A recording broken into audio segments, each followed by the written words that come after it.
అది super market. వర్షం పడుతుంది, అందరూ కలిసి చక్కగా ఒక మూల కూర్చొని కబుర్లు చెప్పుకుంటున్నారు. ఈ లోపల కారు వచ్చింది. ఆ కారు ఎవరు పట్టించుకోవాలా? ఒక కుర్రోడు పట్టించుకున్నాడు. వర్షం పడుతుంది కాబట్టి కారులోంచి బయటికి రావాలంటే వచ్చే వ్యక్తి తడిచిపోతాడు కాబట్టి గబగబా గొడుగు పట్టుకెళ్ళాడు. ఆమె లోపల తీసుకొచ్చాడు. మేడం, మీ చేతిలో కావలసినటువంటి సరుకుల లిస్ట్ ఉంది కదా, నాకు ఇచ్చేసేయండి. నేనే వెళ్ళి మొత్తం సరుకులన్నీ తీసుకొచ్చి బిల్లు వేయిస్తాను. కూర్చోండి మేడం. ఆశ్చర్యపడింది. ఫస్ట్ టైం సూపర్ మార్కెట్ కి వెళ్తే నన్ను కూర్చోబెట్టి మొత్తం అంతా కూడా సర్ది పెట్టిన వాడిని ఇప్పుడు చూడలే. ఆ చీటి తీసుకున్నాడు, అన్ని కూడా చక్కగా బండిలో వేసుకున్నాడు, బిల్లు చేయించాడు. మేడం, 13,300 రూపాయలు మేడం. ఆమె రాబోతుంది. అవసరం లేదు మేడం, నేనే బిల్లు కడతాను. డబ్బులు తీసుకెళ్లాడు, బిల్లు కట్టేశాడు, చిల్లర ఇచ్చేశాడు. మేడం, ఈ గొడుగు తీసుకుని వెళ్ళి మీరు కారులో కూర్చోండి. ఈ సరుకులన్నీ కూడా ప్యాక్ చేసి కారులో పెడతాడు. మొత్తం మోసుకుంటూ వెళ్ళి కారులో పెట్టేశాడు. Thank you madam. ఆశ్చర్యపోయింది. ఆ తర్వాత అదే సూపర్ మార్కెట్ కి మరొక ఆర్డర్ వచ్చింది. ఇంచుమించు 10 లక్షల రూపాయల ఆర్డర్. దానికి ఒక లెటర్ ఉంది. ఆ లెటర్ లో ఒక మాట రాస్తుంది, ఈ సరుకులన్నీ కూడా ఫలానా ఫ్యాక్టరీకి పంపించండి. మీ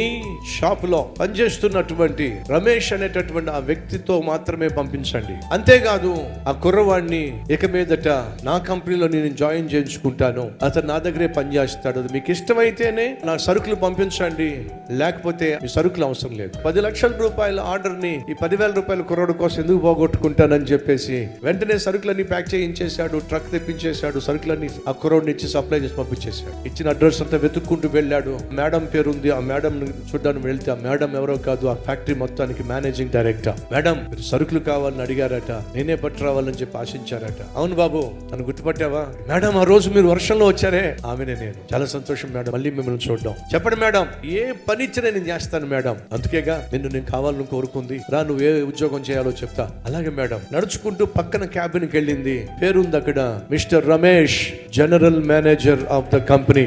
ఏంటి మేడం, ఎవరిదో జనరల్ మేనేజర్ నా పేరు ఉంటుంది? నా పేరు ఉన్నట్టుంది. కాదు నాయన, అది నీ పేరే. అది ఎలా సాధ్యం మేడం? కష్టపడడం చేతనైన వాడివి, టైం వేస్ట్ చేసేవాడివి కాదు, కస్టమర్ యొక్క విలువ తెలిసిన వాడివి. కాబట్టి నీలో ఒక అద్భుతమైనటువంటి మేనేజర్ ని చూశాను కాబట్టి నిన్ను నా కంపెనీకి జనరల్ మేనేజర్ గా నేను మీకు పోస్ట్ ఇస్తున్నాను. 1,50,000 రూపాయలు నీకు జీతం. ఇంటికి పరుగు వెళ్ళాడు. అమ్మా, నువ్వు చెప్పింది కరెక్ట్ అమ్మా. చిన్న పనైనా నమ్మకంగా చేయరా, ఒకరోజు దేవుడు చూస్తాడు. నీ ఉన్న స్థితిలో నుండి నేను ఉన్నతగా స్థితికి తీసుకెళ్తాడని చెప్పావు కదమ్మా.